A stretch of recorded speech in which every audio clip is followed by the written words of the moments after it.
Bharatiya Janata party की अजमेर लोकसभा क्षेत्र प्रभारी और महिला मोर्चा की प्रदेशाध्यक्षा सुमन शर्मा ने रविवार को स्वामी कॉम्प्लेक्स के नजदीक बने लोकसभा संसदीय कार्यालय में भाजपा पदाधिकारियों से अजमेर लोकसभा क्षेत्र में की गई चुनावी तैयारियों पर चर्चा की।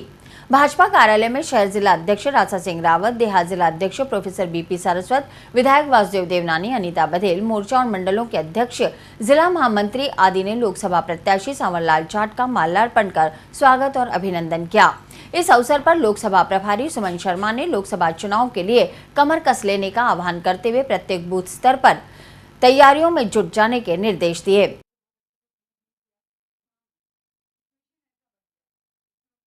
बताने के बाद सब मिल जाएगा अभी एक साथ। देखिए, आज आप लोगों को पता ही है कि चुनाव का बिगुल बज चुका है और जयपुर में हमें हमारा कैंडिडेट मिल गया है और चुनाव के प्रभारी अजमेर के होने के नाते मेरा दायित्व था यहाँ आना और आज मैं आई हूँ। सारी बैठक अजमेर प्रभारी होने के नाते, अजमेर एक ऐसा हमारा संसदीय क्षेत्र है, यहाँ के कार्यकर्ता इतने मजबूत हैं कि मैं सारी व्यवस्था टेलीफोन से ही संभाल रही थी, लेकिन राजस्थान में संसदीय क्षेत्र में जो कार्य हो उसमें अजमेर सबसे अव्वल नंबर पे रहा।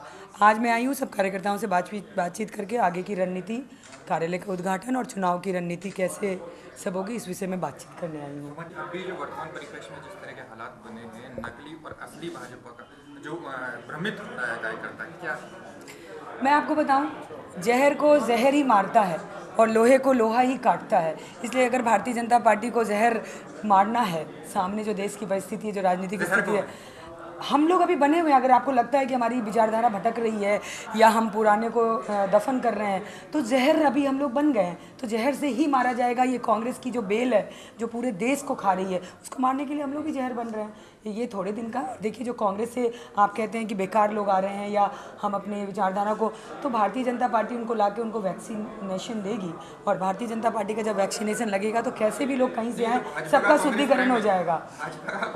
नहीं, ये कांग्रेस की तो टाइटैनिक जहाज डूब रही है, सब कूद रहे हैं। हम अपनी गाड़ी में नहीं कह रहे हैं कि आजा मेरी गाड़ी में बैठ जा, वही लोग आ रहे हैं। तो राजस्थान और देश की एक पद्धति है कि अतिथि देवो भव, जो आ रहा है उसको स्वीकार कर रहे हैं, बिल्कुल निभा रहे हैं। अतिथि देवो भव, आओ, हम बुला नहीं रहे हैं, जो आ रहा है उसको गले लगा रहे हैं, यही परंपरा है। लोकसभा प्रत्याशी सांवरलाल जाट ने पत्रकारों को बताया कि कांग्रेस अपनी जनविरोधी नीतियों और महंगाई भ्रष्टाचार के बलबूते पर हार की ओर बढ़ रही है। कांग्रेस चुनाव में महंगाई और भ्रष्टाचार के भरोसे कैसे जीत पाएगी? आम लोगों में कांग्रेस के प्रति जो नाराजगी है, उसका फायदा भाजपा को ही मिलेगा।